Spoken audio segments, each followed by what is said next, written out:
आज के इस एक्सप्लेनर में हम एक बेहद दिलचस्प और गंभीर विषय पर बात करने वाले हैं। भारत की विशाल सीमाओं को पूरी तरह से सुरक्षित करने की महत्वाकांक्षी योजना। हाल ही में रुस्तम जी मेमोरियल लेक्चर के दौरान देश के गृह मंत्री ने जो ब्लूप्रिंट पेश किया है, वो सिर्फ कुछ नई तारें या दीवारें खड़ी करने के बारे में नहीं है। ये असल में हमारी राष्ट्रीय सुरक्षा की पूरी दिशा को बदलने वाला एक बड़ा कदम है।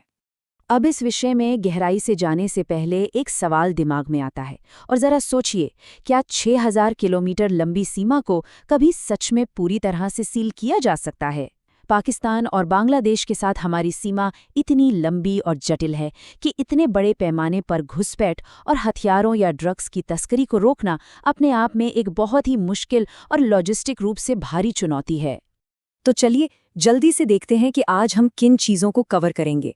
विशाल सीमाओं की सुरक्षा, स्मार्ट फेंसिंग के समाधान, बीएसएफ के अधिकार क्षेत्र का विस्तार, अलग अलग सीमा एजेंसियों का एकीकरण और आखिर में आंतरिक इकोसिस्टम की चुनौती।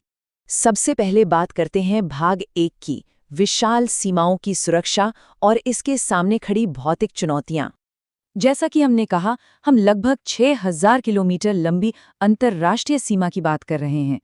इतने बड़े भौगोलिक क्षेत्र को सुरक्षित करने का हमारा असली लक्ष्य सिर्फ एक भौतिक लाइन खींचना नहीं है। इसका सीधा मकसद है अवैध प्रवास को रोकना, कट्टरपंथ को फैलने से रोकना और सबसे अहम, हथियारों और ड्रग्स की तस्करी पर पूरी तरह से लगाम लगाना। अब यहाँ एक बहुत ही दिलचस्प बात सामने आती है जो शायद कई लोगों को नहीं पता होगी। जो बाड़ या फेंसिंग हम देखते हैं ना, वो अक्सर असली अंतर्राष्ट्रीय सीमा नहीं होती। जी हाँ, वास्तविक बाड़ कई बार असली सीमा से 200 से 400 मीटर अंदर की तरफ होती है। इसका मतलब है कि बाड़ के उस पार भी भारत का ही हिस्सा है, और पंजाब जैसी जगहों पर तो किसान वहाँ बाकायदा खेती करते हैं। अब आप खुद सोचिए, ये स्थिति सुरक्षा बलों के लिए चीज़ों को कितना जटिल बना देती है। आगे बढ़ते हैं भाग 2 की ओर, स्मार्ट फेंसिंग समाधान और हमारे सुरक्षा कवच का अपग्रेड। जहां हमारी भौतिक बाड़ या फिजिकल फेंसिंग कमजोर पड़ जाती है, वहां अब आधुनिक तकनीक मोर्चा संभाल रही है। इस नई स्मार्ट फेंसिंग में आर्टिफिशियल इंटेलिजेंस, बेहद सेंसिटिव मोशन सेंसर्स और सर्वेलेंस ड्रोन्स का इस्तेमाल किया जा रहा है। ये सब मिलकर एक ऐसा अभेद्य ग्रिड बनाते हैं जो किसी भी छोटी से छोटी हलचल को तुरंत पकड़ लेता है। ये तकनीक हमारे सुरक्षा बलों की आंख और कान बन गई है। और ये तकनीक कितनी जरूरी है, इसे आप इस एक उदाहरण से समझ सकते हैं। स्रोत में एक बहुत ही सजीव घटना का जिक्र है। राजस्थान के जैसलमेर में तेज हवाओं के कारण रेत के बड़े बड़े टीले सचमुच रातों रात खिसक जाते हैं, और ये खिसकते टीले पूरी की पूरी इलेक्ट्रिक फेंसिंग को अपने नीचे दफन कर देते हैं। इसके बाद कोई भी आसानी से सीमा पार कर सकता है। इससे ये साफ हो जाता है कि प्रकृति के सामने सिर्फ तार या दीवारें काफ़ी नहीं है, हमें एडवांस टेक्नोलॉजी की ज़रूरत हर हाल में है। अब आते हैं भाग 3 पर, बीएसएफ के अधिकार क्षेत्र का विस्तार और हाल ही में हुए कानूनी बदलाव। ये एक बहुत बड़ा गेम चेंजर है। पहले बीएसएफ का अधिकार क्षेत्र सीमा से सिर्फ 15 किलोमीटर अंदर तक ही सीमित था, लेकिन अब इसे बढ़ाकर 50 किलोमीटर कर दिया गया है। इसका सीधा सा मतलब ये है कि अगर कोई घुसपैठिया किसी तरह फेंसिंग पार कर भी ले, तो इससे पहले कि वो किसी बस में बैठकर जोधपुर या किसी और शहर की भीड़ में गायब हो जाए, बीएसएफ के पास उसे 50 किलोमीटर के दायरे में ट्रैक करने और पकड़ने का कानूनी अधिकार है। हमारा चौथा पॉइंट है सीमा एजेंसियों का एकीकरण और सिस्टम की खामियों को दूर करना। आपको जानकर शायद हैरानी हो कि हमारी सीमाओं पर करीब 5 अलग अलग सुरक्षा और खुफिया एजेंसियां काम करती हैं, और जब इतनी सारी एजेंसियां एक साथ होती हैं तो अलग अलग प्रोटोकॉल के चलते कई बार बहुत ही अहम खुफिया जानकारी शेयर होने से रह जाती है। इसी बड़ी कमी को दूर करने के लिए इन सभी एजेंसियों के बीच एक बेहतर तालमेल और एकीकरण बनाने की कोशिश की जा रही है, ताकि कोई भी क्रिटिकल इन्फॉर्मेशन सिस्टम की दरारों में न खो जाए।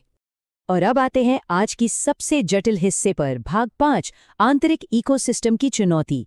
ये एक बहुत ही अहम घरेलू बाधा है। इस मुद्दे पर स्रोत ने एक विशेष इकोसिस्टम का दावा किया है। उनके अनुसार ये इकोसिस्टम स्थानीय राजनेताओं, कुछ गैर सरकारी संगठनों और बुद्धिजीवियों का एक ऐसा नेटवर्क है जो कथित तौर पर वोट बैंक की राजनीति के लिए अवैध घुसपैठ को समर्थन देता है।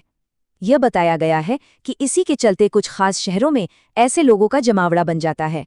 हम यहाँ किसी का पक्ष नहीं ले रहे हैं, बल्कि इस चुनौती को उसी तरह समझ रहे हैं जैसा स्रोत ने इसे एक बड़ी आंतरिक सुरक्षा बाधा के रूप में पेश किया है। स्रोत ने आगे बताया है कि ये नेटवर्क किस तरह काम करता है। दावा है कि कुछ शिक्षण संस्थान और संगठन एक तरह का वैचारिक समर्थन या कवर फायर देते हैं। वे समाज में एक ऐसा नैरेटिव बनाते हैं जो घुसपैठ के मुद्दे को उलझा देता है। ये स्थिति सुरक्षा एजेंसियों के लिए चीज़ों को ज़मीनी स्तर पर और भी ज़्यादा मुश्किल बना देती है। और ज़मीनी हकीकत का अंदाज़ा आप इस बात से लगा सकते हैं कि स्रोत में एक ऐसी घटना का जिक्र है जहां घुसपैठियों को पकड़ते वक्त बीएसएफ के जवानों को स्थानीय राजनीतिक कार्यकर्ताओं के कथित पथराव का सामना करना पड़ा। जरा सोचिए, हमारे सुरक्षा बलों को सिर्फ सीमा पार के दुश्मनों से ही नहीं, बल्कि देश के भीतर के इस दबाव और घर्षण से भी जूझना पड़ता है। तो सबसे अहम बात जो यहाँ से निकल कर आती है वो ये है कि हमारी बाहरी सीमा की सुरक्षा और हमारी आंतरिक स्थिरता आपस में बहुत गहराई से जुड़ी हुई हैं। अगर बॉर्डर पोरस है तो अंदर अपराध और जनसांख्यिकी बदलाव जैसी समस्याएं जन्म लेंगी ही। दोनों को अलग अलग करके नहीं देखा जा सकता। अब सवाल ये है कि क्या सीमा को 100% सील करना सचमुच मुमकिन है? स्रोत बहुत ही प्रैक्टिकल होकर मानता है कि दुनिया में कहीं भी 100% फूल प्रूफ सीमा नहीं हो सकती। लेकिन अगर हम इस स्मार्ट तकनीक और नए कानूनी अधिकारों को सही से लागू कर लें तो हम घुसपैठ को 95 से 96% तक रोक सकते हैं। और सच कहूं तो ये आंकड़ा अपने आप में बहुत बड़ी कामयाबी होगी।